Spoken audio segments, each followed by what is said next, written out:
Gente, boa tarde. Muito obrigado pela presença. Obrigado, diretor Vinícius, por estar aqui. O pessoal também que acompanha pelo Workplace, a gente está transmitindo ao vivo o evento. E já vou explicar algumas coisinhas aqui, né? A questão aqui do QR Code que vocês veem é para uma avaliação, tá? Vocês podem, em qualquer momento, aí, quem tem o leitor de QR Code no celular, já conectar aí no site e avaliar. Inclusive, depois da avaliação, há uma página ali para sugerir novos temas para esse formato Explique para a Vovó. Então, a gente vai ver, dando certo aqui, vocês sugeriram outros temas para esse formato. E, como a Alzira já falou, a ideia desse espaço é para, enfim, múltiplas coisas que a gente pensa em fazer, e, inclusive, por se tratar de uma universidade corporativa, de conhecimento, enfim, de ter uma ponte cada vez maior com as universidades mesmo, mas sem aquela coisa do academicismo, né? Então, esse Academia Sebrae aqui é na pegada Nova Lab, tá? Então, a ideia é que a gente tenha aqui contato com alunos, professores, para construir conhecimento, inclusive conhecimento que está nas universidades, de uma forma mais fluida, mais tranquila.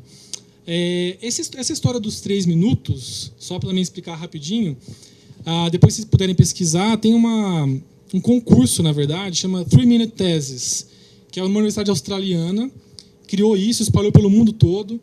A gente está cadastrado já nesse site deles, é bem tranquilo. E hoje vai ser um piloto, então, dessa apresentação em 3 minutos. Não é concurso, somos cobaias, né, Andréia? Vai ser um piloto, e a ideia é que depois a gente faça possíveis outros também, como o diretor também falou, a doutores aqui, mestres e graduados, enfim, fazer esse formato várias vezes. E hoje ele preenche, digamos assim, esse formato Explique para a Vovó. Então, daqui para frente também, Explique para a Vovó vai ser uma coisa contínua. Transformação digital, por exemplo, a gente precisa ter uma palestra sobre, sei lá, qualquer tema mais complexo aí, mas, quando for para o Explique para a Vovó, a pessoa vai ter que vir aqui e explicar de um jeito super fácil de entender. Então, juntando 3-Minute Thesis com Explique para a Vovó, vamos ver o que sai hoje aqui, tá? Começando aqui por ordem alfabética, primeiras damas, tá? Então, chama a Andréia aqui, aí vocês veem a academia, depois eu mostro de novo. É uma boa definição, uma brincadeira aqui no Lab. Então, passo para você, Andréia. E aqui a gente tem um cronômetro que vocês podem acompanhar, sem pressão, tá? Antes do tempo, hein? Isso que é a superação do desafio aí. Sobrou pra... olha só, esse aqui é o livro da... Muito obrigado, Andréia. Recorde. Ela bateu o recorde. Esse aqui, bom, uma gradação aí de complexidade, simplificando cada vez mais. Esse é o livro da Andréia. Começou com a dissertação, que é mais complexa, enfim, maior. Foi transformada nesse livro que está à disposição pela Academia Sebrae. E a gente vai sortear um aqui também agora, tá? Que já traz mais simplificado, mas ela conseguiu simplificar ainda mais em 1 minuto e meio. E agora a gente gostaria de ouvir perguntas, se alguém tiver alguma pergunta sobre o tema. Obviamente dá para, com as perguntas, aprofundar, de repente, algum ponto do trabalho, né, mais específico. Alguém queria... Essas versões impressas são simbólicas, tá? Para parceiros, para biblioteca aqui nossa, mas o massivo mesmo é pelo portal aqui da UC. Inclusive, esse endereço aqui está aberto para a área não logada também. Tá? Então, academia.uc.sebrae.com.br, você pode baixar aí a versão e-book e todo mundo tem acesso. Tá? Então, agora sou eu. Vamos lá. Se puder colocar aqui, ministro.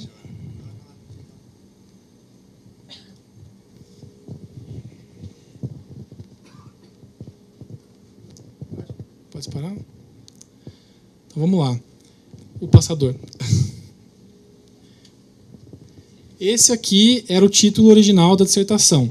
Então, obviamente, ele já foi um pouco simplificado no livro, o objetivo era esse, né? Mas, não vou nem ler, mas assim, explicando para a vovó, né? Tá, vou ler aqui só para desenvolturas empreendedoras na economia criativa, casos em Portugal e no Brasil, como potencial ao desenvolvimento de territórios urbanos com carências socioeconômicas. Vó, tem o pessoal da cultura que ganha dinheiro e ainda ajuda a melhorar a vida na comunidade. Essa é a ideia da dissertação. Cultura, né? Arte e cultura.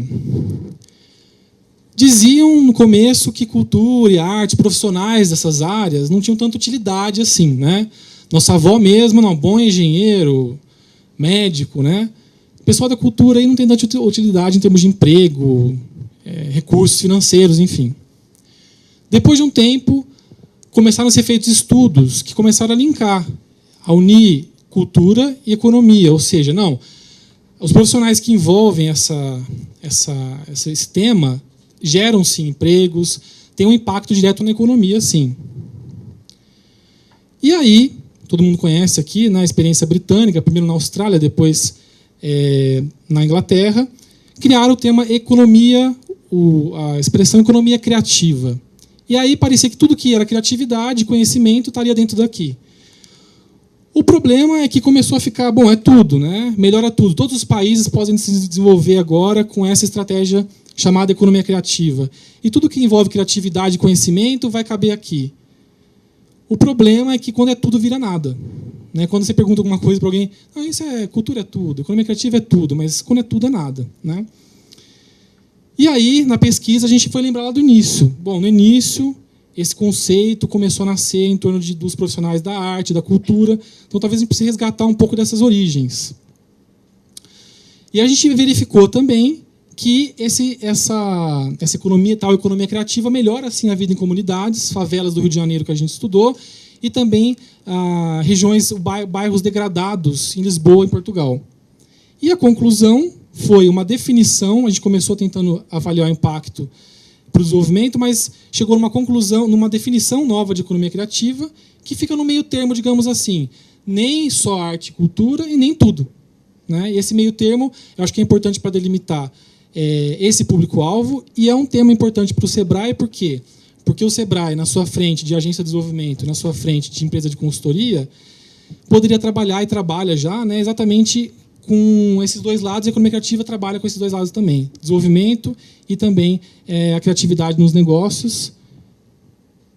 O círculo aqui da academia vai e volta, então as pesquisas continuam. É isso. Vou passar para o Enes aqui fazer as perguntas.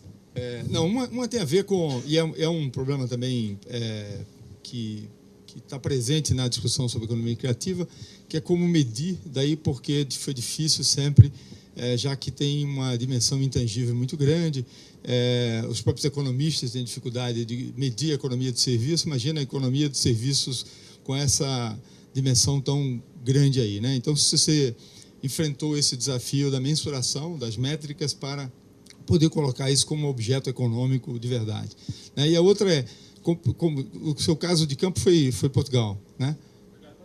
Portugal e Brasil. Comparativamente, as instituições que apoiam essa economia têm já, no caso português, comparado com o nosso, avançado num portfólio específico e instrumentos de política específica para essa economia? São várias perguntas. Obrigado, Vinícius.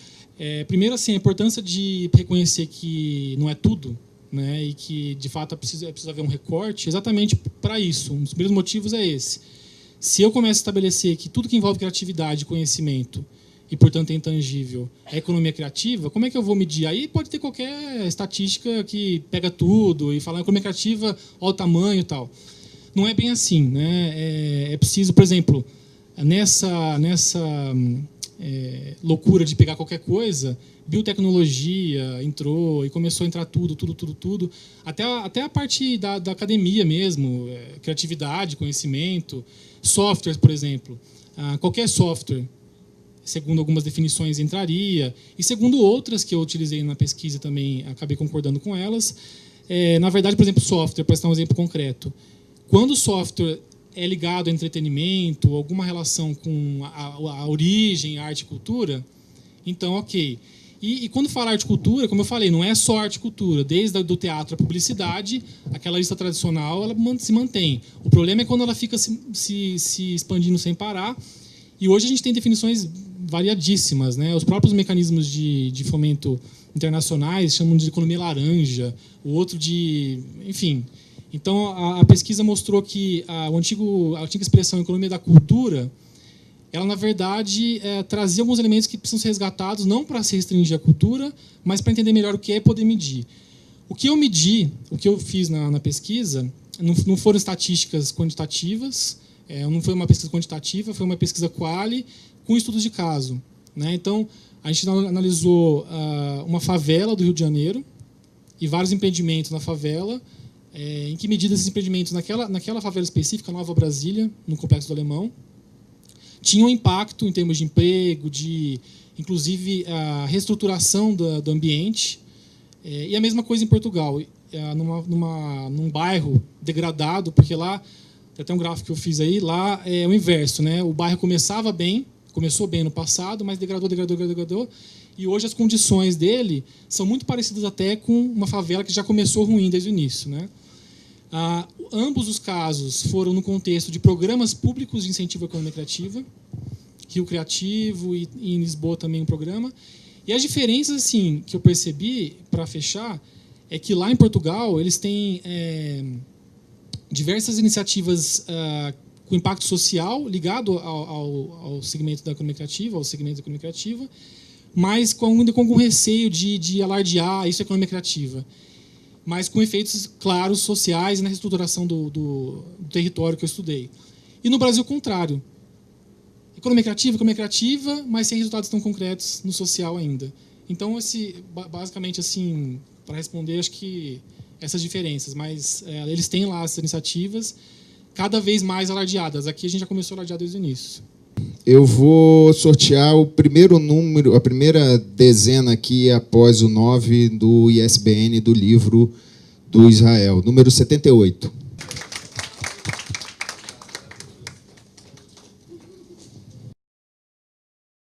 Essa história de 3 minutos já acabou o evento.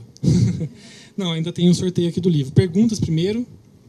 Por favor, no microfone, só para a gente estar com a transmissão. Gente, lembrando que, obviamente, vai ter novos eventos desses de vínculo com a universidade. Giovanni já está na lista ali, né? Pode ser, a gente pode rever os 5 minutos, talvez. Mas, na verdade, o que eu queria dizer é o seguinte, pode ter novos nesse formato é o recorde da Andrea. Eu e o Anderson passamos um pouquinho, né? Mas, assim, é possível também, porque, como eu disse, o 3-Minute Thesis aqui, na verdade, é o primeiro recheio do formato Explique para a Vovó, que pode ter vários, e a ideia é que tenha vários outros formatos. Então, por exemplo, às vezes um tema... TED, exatamente. Então, às vezes, um tema que faz parte da sua experiência acadêmica e prática também pode virar uma espécie de TED, mas no formato Explique para a Vovó, numa linguagem mais simples. Tá? Então, essa é a ideia, que esse formato fique contínuo aqui no UC, né? Lembrando que aqui no QR Code, quem pôde acessar, depois de fazer a avaliação do evento, é possível também sugerir novos temas para esse formato. Tá? Quem está também no Workplace pode fazer isso pelo Workplace. E agora, então, eu queria passar para a Alzira encerrar e inaugurar de vez aqui o nosso espaço. Obrigado, gente.